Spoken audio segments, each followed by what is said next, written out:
Welcome to Friday Facts number 417, Space Age Development. I have my wonderful developing friend. How you doing, Mojo? Hello. So we get to talk about how things have progressed in the 3 years? 3 years since they first announced. 4 years, 3 years? 3 years since they first announced back in February 21 with Friday Facts number 365. They plan to do an expansion pack, and there was such hype. And then it's been 3 years of waiting. Much wow.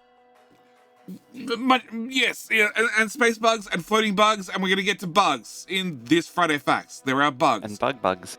Okay, so this one's by Kovacs, and he says normally they show off finished stuff in the Friday Facts, but personally like to have a peek behind the curtains and see what temporary mess was there. Motivate me to do some kind of overview how the overall expansion development felt from my perspective. If you like me, you might appreciate it. I definitely appreciate this Friday Facts. It's interesting to have a peek to see how development goes behind the curtains. So, in 2021, which is when, they released 1.1. So 1.1 was finished at early 2021. Yep. So they did a few things. They hired a bunch of people. The team, A lot of people. almost doubled, or doubled to almost 30 people. And the GFX department quite normally expanded from just 2 they had originally to 8. Which is a significant increase. I mean, Well- it isn't surprising because in the past, graphics has always been the bottleneck. It's always been the bottleneck, and also on top of that, they had years to iterate the graphics. Whereas now they're trying to get everything sort of ready at the same time. So yes. So first off, they created a plan. They created a vertical slice. Now, vertical slice, if you haven't heard of them before, it's pretty much like a tech demo for a game. So it's pre-alpha, pre-beta. It's something that just works. Something that mostly works. And it's made from jank code. They don't really care, as long as it works and you can play it. Just something to prove that a concept works. Yeah. So the first thing they want to do is they want to make vertical slices. And then they hired Arundel, who was keen on helping with the game design part because of his vast experience with modding and unprecedented productivity. He was able to produce a fully working draft of the planet and much of its mechanics very fast. If possible, he often wrote some of the mechanics draft with Lua scripting to have a testable version before it was accepted and properly integrated into the engine C++. Arendel's drafts always over the top when it came to gameplay complexity, so he usually started by simplifying it to half its original size, then half again soon after. But it was easy to shave off from prototype, leaving the best bits, rather than creating things from scratch. So this is the whole point of a vertical slice. Make something that works. It's also interesting that instead of starting from bare bones and going up, is you end up with too much and shave off the things that don't work. Well, it's easy. It's always going to be easier to cut back than it is to add on. Yeah. All right. There means you have a more comprehensive prototype. Yeah, there are some exceptions, like building a house. It's definitely harder to, remove half a house than it is to, just add in a bit more house. Yeah. But, a bit more problematic. But when it comes to like documents and stuff, it's very much very easy to overtype it, and then just select a whole lot and press one key, and it just all disappears like magic. So then we have planets. The next thing to do is planets. Most of the other stuff relates to them in one way or another. The class planet was created on the back in 2021. Yeah, January 26th, 2021. Yeah. So prior to them releasing 1.1. Yeah. So way back in the day. Basically a few days before the expansion pack announcement. I also knew we wanted to have expansion going to different planets. So the support for inter-planet surfaces was in the game code for years already. Since mods were 13. Yeah, well, that's when they added multiple surfaces. Yes. Yep. And since mods were often using multiple surfaces, it was reasonably tested already. That saved us a lot of trouble, and there was still a lot of things to tweak to make the independent surfaces of the planet work well enough to our standards. This time we made a decision that planets will be a prototype based on tightly related to progression as opposed to exploration of a semi-infinite randomly generated planets, which sort of makes sense, honestly. Leaving it to the player to do the exploration means most people will do a bit and just never really progress. Yeah, it's Really need some guidance with this sort of thing. So, decided on the main theme of each of the planets, starting with laying the groundwork needed for that. I like the possibility to specify certain conditions where certain recipes to be crafted, different properties of the planets affecting things like solar panel power, and also UI support where we switch between places comfortably. Then they added space platforms, which we've seen of. Space trains. Space trains, yeah, pretty much. Then they added elevated rails because they knew they wanted elevated rails to be part of the expansion from the start. And Which is really interesting because our understanding was that elevated rails were always a no, it's not going to happen. Because that's what Kovarex had said previously, but from the very start, that was like, no, it's not going to cut it, which I find really interesting. Well, I don't know whether the conversation of elevated rails ever. People always wanted trains to be able to cross one another without intersecting with one another. And people always have said underground rails. I've never seen somebody. Or bridges and tunnels. Well, I've always seen people say tunnels. I've never seen bridges. I can't remember the exact Reddit reply that Kovarex made, but he basically said that any kind of bridges or tunnels is not going to happen. Well, technically in version 1 and version 1.1 of the code, it didn't happen. It was just not possible. They needed to thoroughly rebuild things to make trains cross and not intersect and crash into one another.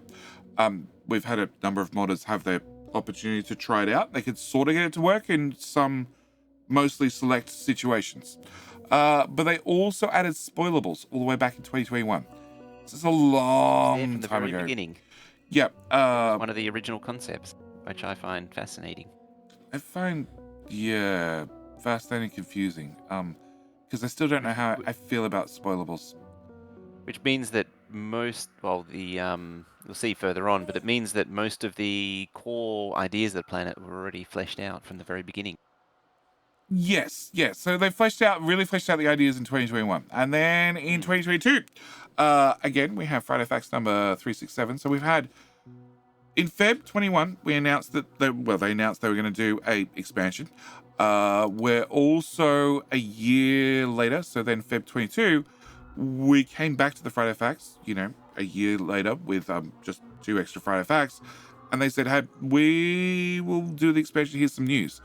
And this is when we start getting a couple more details. So they got to the point they had a playable playtest where they can actually play not just sections of the game as a vertical slice, but the whole game start to end. And this is when Kovarex started his own playthrough, single player. And this is curious. This is interesting. So it took him 7 months and to play it start to end. And the idea is trying to push through and filling in all the gaps between individual places of functional content as we move forward in the game. When it started, the planetary logistics wasn't functional at all, so it expanded the factory to test other things like elevated rails. Since they built bigger on Narvis, I want to test elevated rails and Trans more motivated to improve it. This is why we've both made comments about Kovarex and the other devs not really playing the game much. That's what we called, was that he was using the trains more, and therefore he encountered the problems that we had to put up with. Yep. So he made train interrupts, and Clonin made the train groups, so we could have like 10 trains all doing the same option rather than having to individually tell each train to do something. So we had space logistics, which with our wonderful space platforms with temporary placeholders everywhere, flying around on patches of dirt. Don't question. Technically, it's landfill. It's dirt. Working with this was a pain. Some of the way things were supplied in space, which was described in the Friday Facts 381. So it was janky, but something they could build on. And they added flames to the rear, because that was very important. You got to have your rocket engine flames. Well, it's important to know that they go at the back, and they make it go forward. And I'm now curious, can I put them at the front? Can I make a space platform that flies backward? Oh, now I'm curious. All right. We'll have to wait. Do you know what? I imagine that they're not rotatable. That's boring. That's such an easy answer.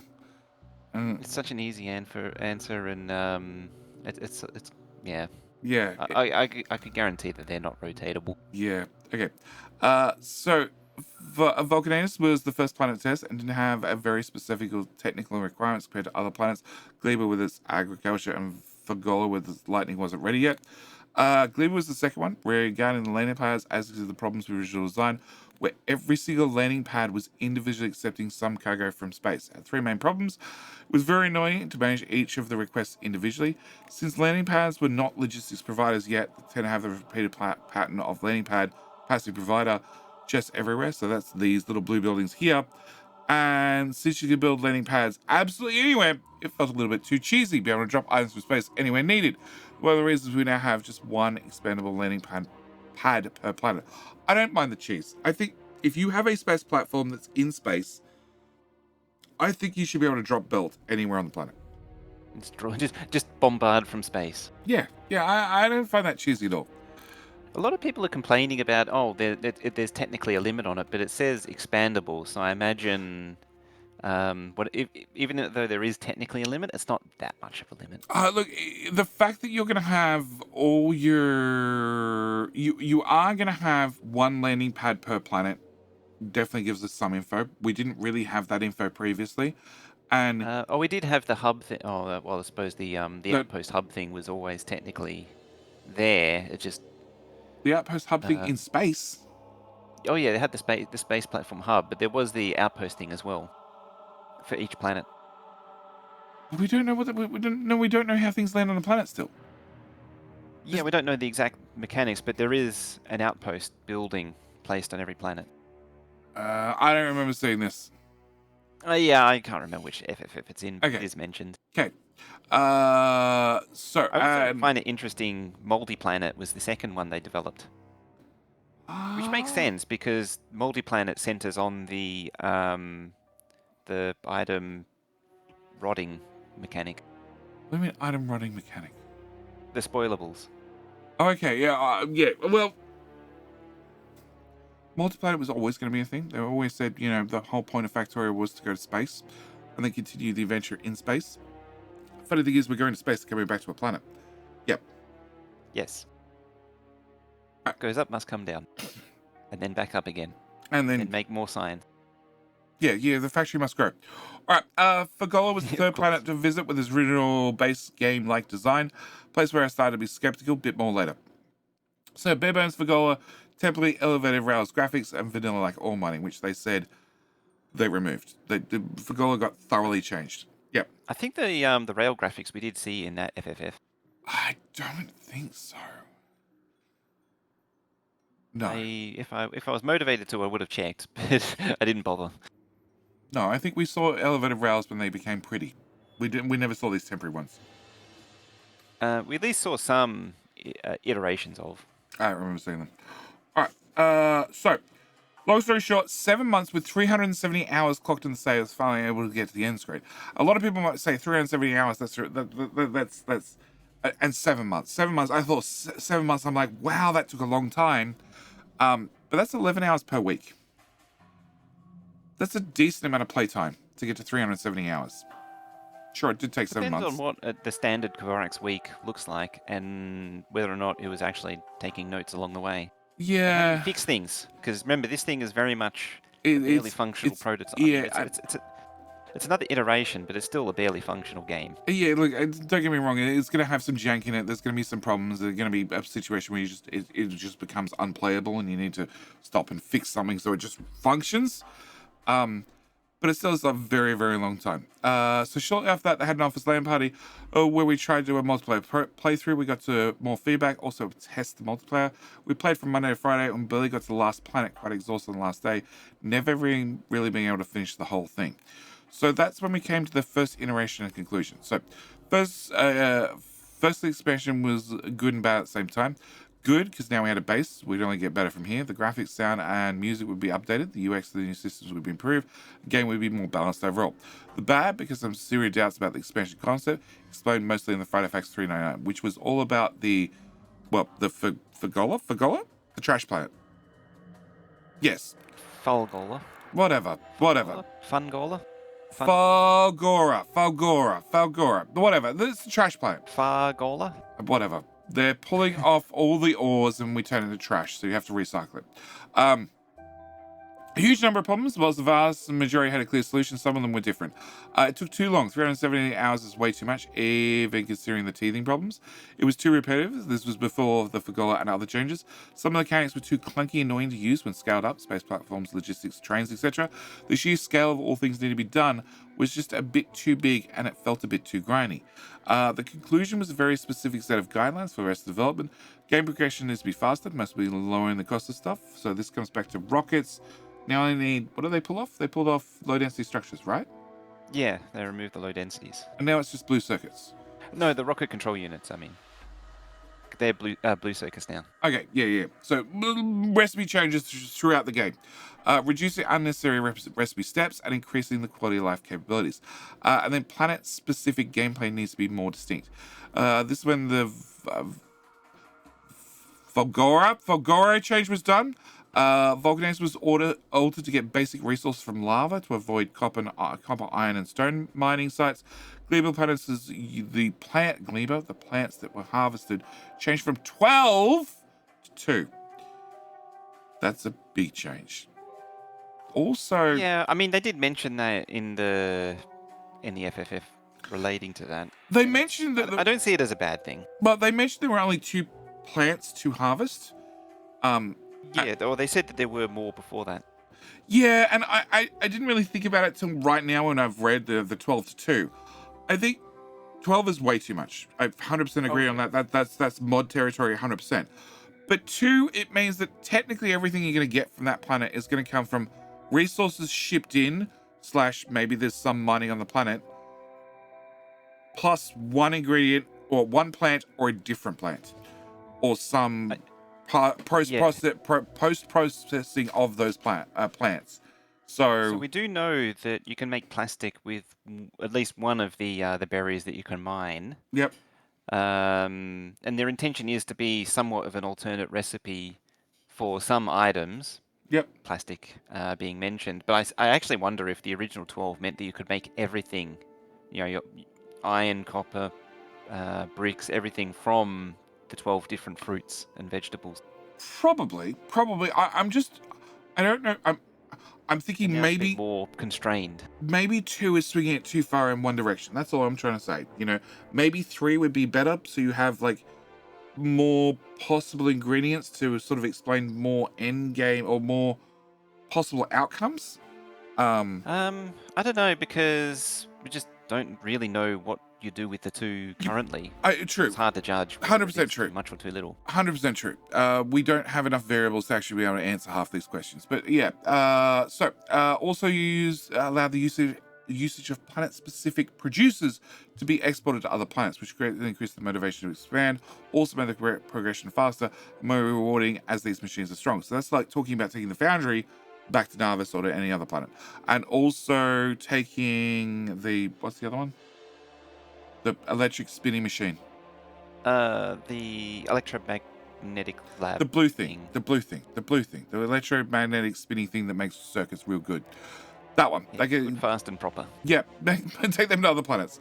So yeah, these machines are strong. So yeah, that's definitely gonna be needed. If I could get to a planet and I could sort of understand the plants only be able to exist on maybe that planet and Narvis because they're cousins, and therefore harvesting could only be done on those 2 planets, where it can't be done on like Vulcanus. That I can understand, but everything else not being able to export it, no. I want to take my new presents and my new toys to other planets. Bring on the liberation. Yep. Democracy has to be spread, and freedom. Yes. The with only many downside bugs. is you don't know who you're taking the democracy to. That's fine. They need to have freedom. Okay. So I play. So in the 3rd year, 2023, the grind. I played the game from start to finish one again. Took 240 hours, which was still way too much, but it needs to be considered. I went quite heavy into the factory size, trying to get almost everything in legendary quality, which is ridiculous. But let's continue. With also the goal of 1 million science per minute. Mojo, unmodded first, what's the biggest factory you've made? 8,000 science a minute. Okay, and modded? Because the Space Age DLC is pretty much in modded territory. I should also say that 8,000 was struggling to maintain 60 with a current Ryzen PC, Mm-hmm. and modded is 40,000, which definitely 40,000 sign a minute, and it definitely cannot keep up with 60 with the same PC. So I've probably not 8, I've probably done 6 unmodded. And modded, I've probably done 20, 25, somewhere in that vicinity. I don't know, it's been so long ago, and I wasn't really pushing for science, it just happened as a side effect. But he had a goal of 1 million science per minute. That's just a whole new level, that is. That is, it's just redefined what megabase means. Yeah. Thanks for a new goalpost. The expansion Megabase does 1 million science. The expansion's going to be released, and within the first week, someone's going to post a 1 million science per minute base, and then within a month, right? The bloody true gigabase is going to be born. There's a Reddit community, I can't remember what they're called, but it's the Factorio hardcore optimization people that, have done 10,000 science per minute bases regularly, and they're going to be posting like a 4 million science per base, 4 million science per minute base. I like how we've redefined the current bases from megabases down to kilobases. Yeah, just take a slice. Yep, that's too small now. Let's go bigger. All right. Even center bases. Yeah. So he's hoping to get to 1 million science before the game releases, but we will see. Overall, shorter than the original 370 hours, and mainly felt a lot more fun. Most of the work probably went 1,000 little things, but let me go through a few more of the significant changes. So, explaining new stuff. We realized we need a better way to understand new parts of the game, so the Factorio was created, and we're going again February, so we're now in February 24. So it's about a year between all these major updates we've spoken about, and they made the Factorio. Factorio, I think, is going to be great.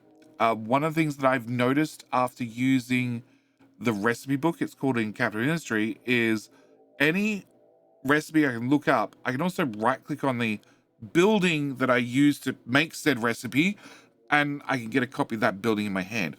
I really hope that they have that for Factorio. I don't think it's going to be needed for base Factorio, because I don't think there's that many, even with the expansion, I don't think there's going to be that many new buildings that I have to hunt for a building. But for things like Bob's, can you imagine Bob's with DLC, with the space age Bob's? Space age Bob's Angels. I mean, Bob's, you can already do like 10,000 science a second. No, I'm talking about the weird, stupid buildings that you need to find. Oh, yeah. I mean, I'm just starting with the baseline, and then going into Bob's expansion, it's just going to be like an even bigger kitchen sink. It's just going to be a trash pile. Like I said, I really hope the Factorio has a way for us to say, this is the recipe I want to make. That's how I make it. There's all different ways to make it. And this is the buildings you can make it in, depending on your tech. Can I left click, right click on the building, have that in my hand, so I can put it down, so I can open it up, so I can look at the building, so I can try and work out how I need to get the 8 different ingredients, the 4 different fluids into this building and make it somewhat tileable so I can build it more than once. Yeah. Do you know, so what I'm expecting is that in expanded Bob's, it's going to be so complicated that you won't even be able to navigate the Factoriopedia. Look. If we're going to get there, we're just going to look at Pi and we're going to call it quits. All right. Since the mechanism was stable, we started to cover them in new tips and trips, and while on it, the overall capabilities of these were improved. We're also able to show the GUI interactions in the simulations. I find it kind of cool. We should have 2 complete independent active UI states in the game, one in the simulation and one being controlled by the player. So I'm pretty sure this is referring to the remote view and the main game view. And I'm now wondering, can I open the remote view as like a... So I'm going to liken this to Supreme Commander and other RTSs, where you have not longer a mini-map, but the mini-map is actually, it's a whole game interface, just missing the GUI. So you can zoom it in and out, you can drag it around. I'm wondering if we get that in Factorio Space Age.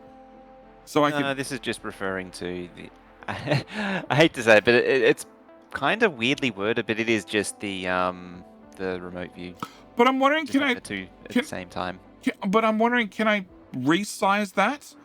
And can I, like, it's open on a place. Maybe Can I? there's a window. It's not. I can't actually remember if that was specified. If you could. It does open up. Yeah, it does open up as a window, like in front of you. So it's like the train, the train menu we have currently, where you can see what the train's doing in the little right-hand window. Yes, no. I have to look at it again now. So, well, you know the current train window. Hey, Yeah. you can see what the train's doing. Yes. Okay, so it's like that, except it's down some sort of window. So I'm wondering, can I like shrink that a little bit and park it to one side? And like, if I need to keep an eye on a wall that potentially has a problem, can I open it up? What's that mod where you can have a window that follows the cube? I don't remember. Something like that is what you want. Yeah, but that's in base game. It's in base game. You can have there's the other one with the giant biters. I can't remember what that mod's called either. Bugzilla? Bugzilla. I think it's Bugzilla. But when they attack, when they appear, when they dig up from the ground, you get a little pop-up camera view of exactly the spot they came up. Oh no, that's not Bugzilla. I think it's related to Bugzilla. Bugzilla is just a thumping great biter. Oh yeah, this is multiple thumping great biters. But many different when versions. it chews on you, you shriek with a really manly war cry. Yes. Yeah, that's that one. So gameplay and UI. We finished the first iteration of the Glebe enemy to be shown later. Told you there'd be bugs. Yep. We made further biters, I should add. Just reinforcing. They're bugs. Okay. Made further improvements in the remote view as it used more and more in the expansion. Logistics groups were done and properly integrated in the refactored version of Space Logistics. So the update of what is needed in the system and the import of planets, platforms, export of planets can be done by a single user action, which is great because now you can have I'm going to a new planet ship and you need to just auto load all this stuff as logistics group, which is going to be awesome. Absolutely awesome. It'd make life a lot easier. Yeah, rather than having to set it repeatedly from ship to ship to ship, you can make multiple different types of ships. So people used to be able to do stuff like this by having a blueprint train, because that's what they are. The space platforms are essentially a space train. So you'd be able to have a train and you just be able to copy and paste the wagons to get the contents of the wagons. They've just updated it, so rather than having the contents of the wagons as a copy-paste blueprint, you have a copy-paste of the space logistics of what a space platform might need, which means you don't have potentially lots of platforms the exact same as one another because they're not blueprints of one another. You could have a very slow space tug that carries lots of stuff, but it's slow, and then have a couple of faster ones that are going to do more high throughput items, ones that you need more, replenished faster, and load the same space logistics set on them. So if you go through belts faster, they get multiple of them shipping belts. Because of multi-science, high-speed interplanetary platforms are a necessity. Yes, but you might also need some of the plants moved across as well, and they could be in the same space logistics group. For things like iron and steel, you definitely want a giant, slow space tug. Yep. Move as much as possible. Yeah, by the same token, if you can do some sort of ordering on the space logistics ordering system, which possibly we can with all the priorities that have been added, in theory you could say, hey, load up the fast space tug with all the moldy science you have, and if there's any space left over, throw some seeds, some whatever on it, and fly it home. And then on the reverse, if you're coming anyway, bring me iron, bring me copper, bring me these things that I need. And do so quickly because you just happen to be faster than the space tug. So having space logistics be a solid group is going to make such a big difference. It's less repetitive, and it means that you can possibly have multiple different size of tugs doing different jobs, but all being part of the same group. So then we had the asteroid catcher, the grabby hands.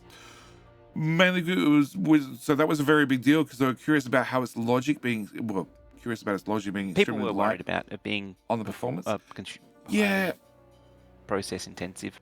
Yeah, well, it's all flexible arms, which is all multiple calculations, but yeah, I gotta mention it can be done simply. It can be done simply, but it was less accurate. And they covered that when they spoke about it. Yeah. The way they went for it was more complicated but better looking, and I agree that's a great idea. It's a great concept to go for, but also performance is going to be very important because you're going to have multiple tugs. So you're going to have multiple of these space trains. So yeah, I'm glad that it's in the game, and the grabby hands. I still agree. Grabby hands on walls. I want to put grabby hands on walls so I can get bite of guts, bite of pieces. There's got another planet coming. We're gonna We haven't go back. even heard about the next planet yet. I know, but it's coming. It's coming, and Very careful not to even mention its existence. They've mentioned it at the start. They've mentioned it since true. really. But yeah, I want to put my grabby arms on my walls and be able to grab alien science again. Yeah, that'll come on the next planet, right, Mojo? Sure. Yeah. So graphics, look at the planets were getting more into official shape. Space platform was just grey squares anymore. That's important. Sounds and a lot of new effects were covered, as well as a lot of other things in the backlog. Most of the machines became fully animated, final versions of what they're supposed to look like. Also, the time when we resumed the weekly Friday facts, as we thought we had enough to show weekly until the release. So that wasn't until 2023. Yeah, that wasn't until just shy of a year ago. Yeah. So weekly Friday facts have only been a thing for a little while now, but we're now in 2024. So fourth year, we finished the second game design iteration. More team members also went through and finished their own playthroughs, which is getting more and more smooth. We made some more shortifications, which resulted in the second LAN party. We had a few weeks ago. We finished on day 4 without even trying too hard to speedrun it. It was clear sign, following the guidelines created 2 years ago, had results. Not only was it possible to finish playing the expansion faster, it also felt more fun. Main problem was on the last day we weren't able to continue with multiplayer with everybody connected whilst having 60 UPS. We had to slow the game down to 0.85 speed, so 85%. Yeah, it's a bit of a drop. It's a bit of a drop, but as you mentioned, the pre-Friday facts, there's a possibility there's a number of laptops on the... Yeah, there's a laptop. They're not all necessarily all like 13900 or 14900Ks and Ryzen 9s. Just crank it away there. Yeah, it's entirely true. There's a good possibility that people are on more work desktop PCs, right, which aren't normally spec'd as high. Yep. Also, on top of that, like, it hasn't been mentioned, but it's probably going to be possible to play this on the Steam Deck. Also, maybe not recommended. Also, same goes for the Switch. They haven't mentioned the Switch one way or the other. I know it's more so the Switch. I know it doesn't go very far before the slowdowns start because the Switch isn't particularly powerful. Yeah, I don't... Well, we do have a new Switch coming, so maybe. Oh, true. And the Switch... not the Switch. The Steam Deck is pretty powerful, but... yeah, it would probably be a big struggle bus by the sounds of it. Yeah, so I don't know how they're going to go, but there is a possible... there's a good possibility people are playing on work laptops, which are probably not spec'd as well. Like, I personally don't... I technically own a laptop, but it's 8 years old. So it was really high spec 8 years ago. And not everyone buys high-end gaming PCs. Yeah, this is true, but then Factorio runs on a potato with a dedicated GPU. As just sheer the amount of graphics that are loaded into the engine to display Factorio, that's why you need the dedicated GPU. It doesn't need to be fast, it just needs dedicated VRAM. So, yeah, look, 0.85, I guess, is probably going to be okay. We're going to have to find out because they're doing a few other optimizations, so maybe we'll get there. Anyway. It's not finished yet. The current state. We did the fluid changes combined with the foundry and the fact that trains with molten metals have a way higher item density compared to iron and copper plates. Makes it possible to make endgame setups very different compared to base game. I like how the foundry is super strong on its own and it can alter the way you build, but it only works as long as you have a steady stream of calcite coming for Vulcanus, which is the only planet where you can mine it.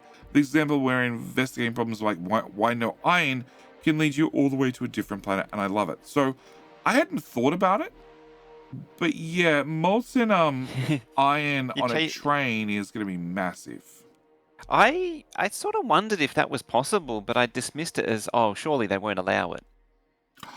But because you're pumping the lava, I assume you're pumping the lava. But well, yeah, I guess you can. They said you could pump lava and then turn that into iron and copper, and you could take that and then move it to other processes as a molten state, rather than converting it into a plate and then converting it into whatever it happens to be. So they did say it would be more efficient. Yeah. Okay, so they did allude to it. I just sort of assumed that it wasn't possible because you'd had to start with the lava. Well, I said you can move it other. And you would then have to transit it off-world. They said you could move to other. You could move. They said you could move them to other planets. They did mention iron explicitly, and I'm pretty sure we saw a recipe with iron ore going in.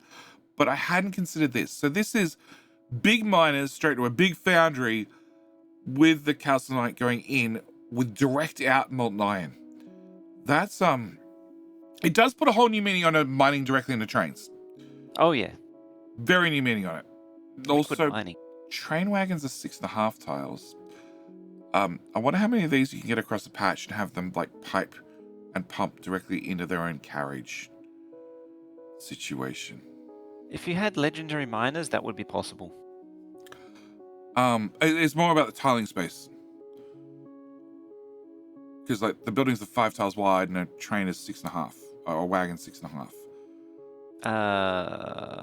Yes. Yeah, so eventually you're gonna have a certain amount line up, and then there's just not line up anymore. But yes. Technically, yeah, 6.5. I was gonna say, yeah, but there's one tile in between that makes it 7. Yeah, you argue between. Yeah, it's 6.5. Yeah, don't argue. Okay, so yes. This I is don't gonna be. consciously think of it anymore. No, it's that second nature now. Yep. Yeah. So this is going to make things very different, very interesting. And then we have foundries and electromagnetic plants are good friends in the end game. Notice the output is 8 stacked green belts.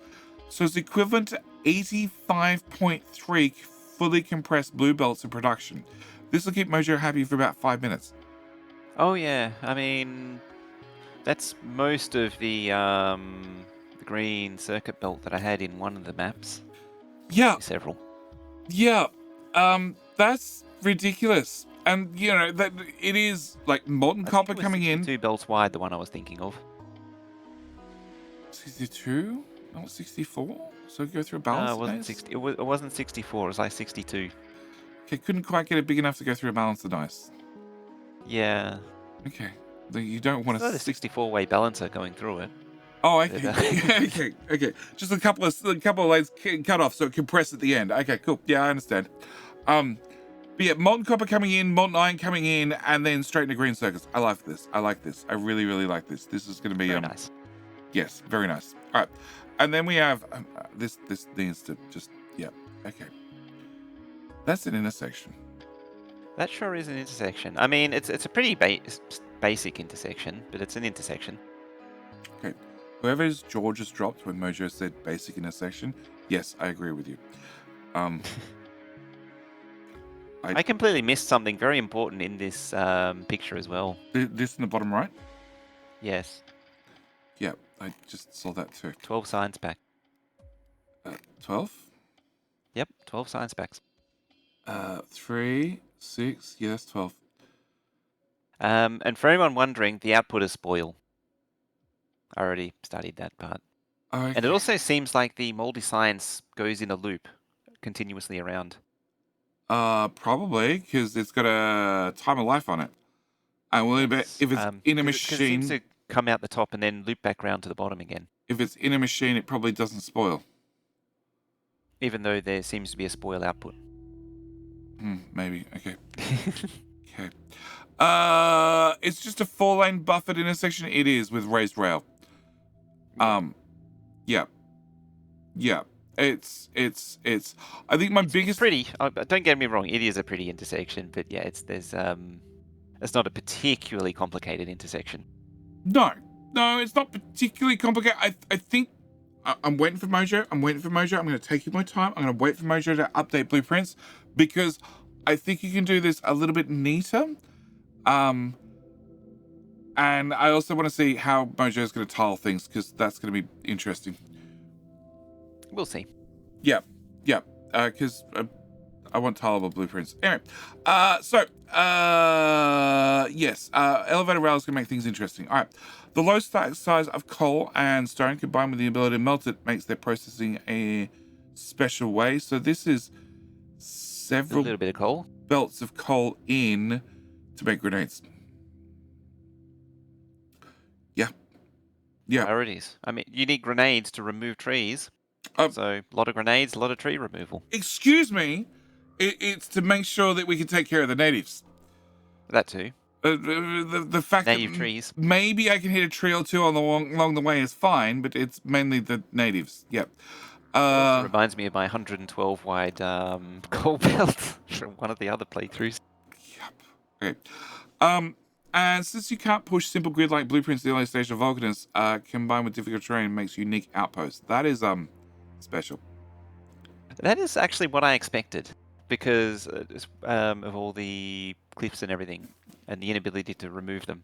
No, the inability to remove cliffs when you first get there, also the crap terrain, also the oddness of how you're gonna have to like land the train track on the ground, take it back off. It's gonna be an absolute pain in the butt. I look forward to this because this is where I excel in just slapping these together so they work.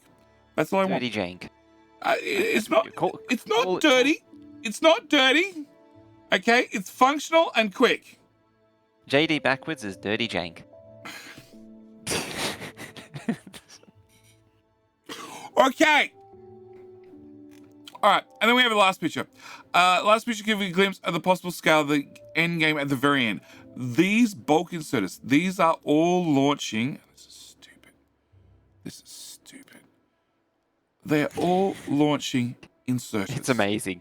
They're launching inserters into space. Okay? They're launching a few bots as well. No, they're all bulk inserters, which are being mass transported to another planet as an ingredient to create legendary stack inserters. Oh, hang on. This one down the bottom right hand corner has something special. It's slightly different. It has a legendary. Oh, that's through the sheer scale of luck, there happens to be a few legendaries on that particular rocket. The rest are just getting launched up to be recycled.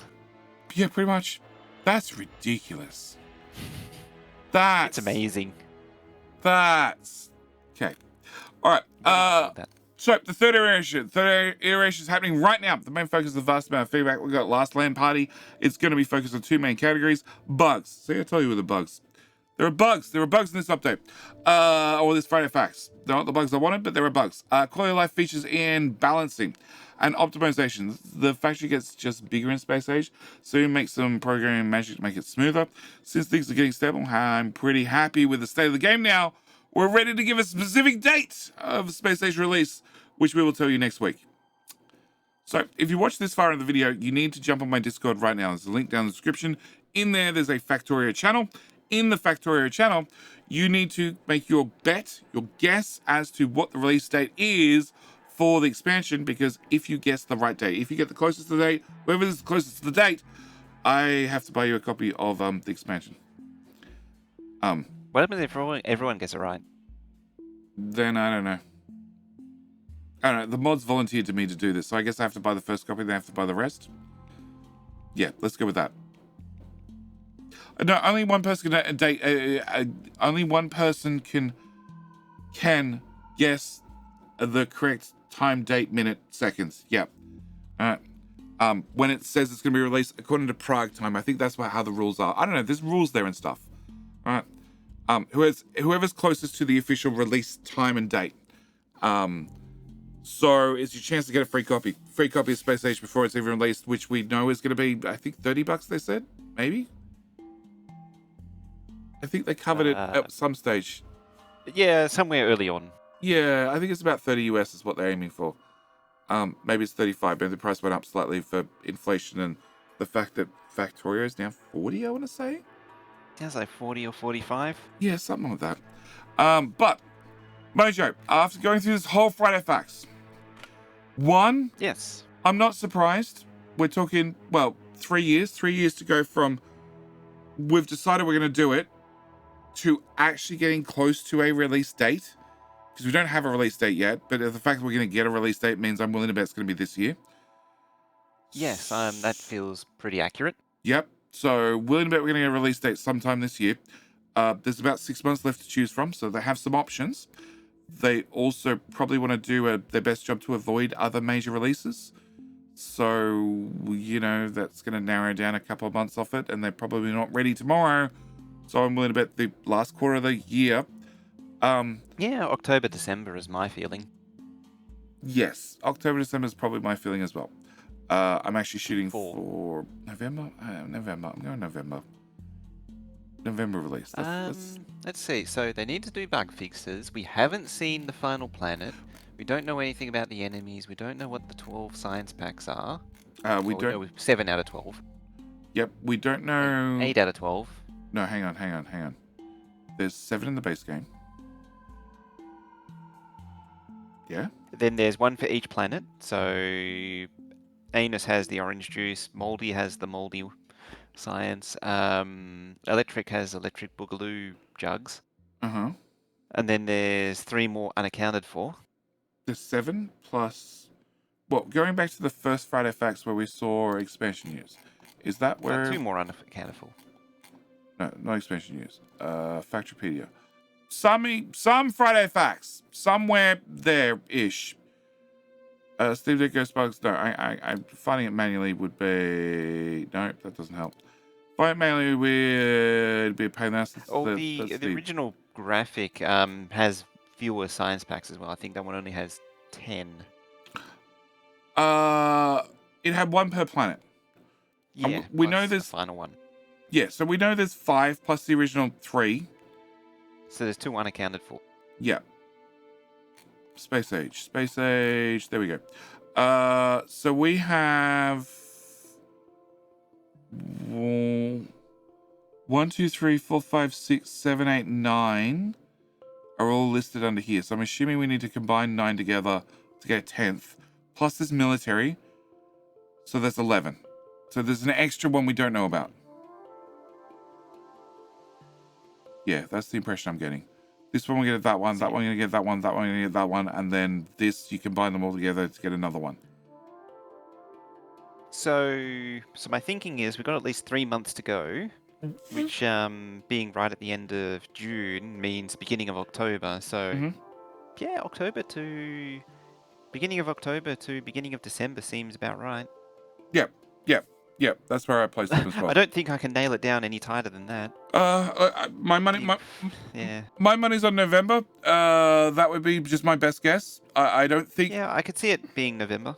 I think we're talking about Woob here. Woob, who has always never ever had a release get pushed back. I think because they're going for the big one. I think they're hopefully going to this time go with. Our internal deadline is this, and a month later is the public release. Yes. So we have 4 weeks to hopefully get all the bugs and everything lined up, fixed up, and release on time. And any of that means that we're paying everybody to sit around and play one last playtest for 2 weeks prior to release. So go for it. November would actually line up with the end of year sales season. That would make sense. Yeah, that's why my money's on November. I look forward to next week where we hopefully find out some more info. We have an announcement of the announcement. This is the announcement of the announcement. If you go to Twitter, there's the announcement of the blog post that has the announcement of the release date. Yep. Recommend you go check out Twitter. Recommend you go join my Discord and hopefully you can score yourself a free copy of Space Age when it comes out. Also, highly recommend you come back next week where we're definitely going to hear about bugs, right? I think there's a good chance we're going to hear about when it's going to be released next week. Not bugs? I reckon bugs next week. Okay. Also, if we don't get either of those, we might get a teapot. A teapot. Okay. Yeah, but it's bugs. When are we going to get? Yeah, bugs. Bugs. Okay. I think we're going to finally learn about some enemies. Well, it's a release date. That's like 1 paragraph. That's it. And it'll probably be, if they're smart, not at the top, not at the bottom, but hidden halfway in the middle. In the middle. So people can't just scroll to the... Yep. So the only other thing that I had is... This confirms what I've been thinking, is that they're way, way further along. They've been letting on. I haven't said they haven't. We've always known that they're going to be further ahead of what we're seeing in the Friday Facts. Oh yeah, by a long shot. it just feels like, just sort of confirms that it's way further along. Like, yeah, but we've also seen that some things are still placeholders here, there, and everywhere. oh yeah, still the odd placeholder, but we also don't know if where that sits in time. It also means the final planet is actually done, or at least mostly done, even though it hasn't been talked about. I think the code for it's going to be done. I don't know if the graphics and everything else are going to be done for it. You know what? We'll just drop the other planet as well next week or something. But I don't expect it. I think we're going to have things wait. I think we're going to have things wait. It's going to be. They've been fairly consistently been 3 months apart, so we've got a little while to wait. Yep. Yep. But either way, we need to leave this Friday Facts here. We need to come back next week with a release date, and we're going to find out about bugs at the same time. Either way, we're going to call it here. Teapots and bugs. Okay, sure. Teapots and bugs. All right, we'll call it here. Thanks for watching. As always, we'll see you guys in the very next video. All right, bye. Bye-bye.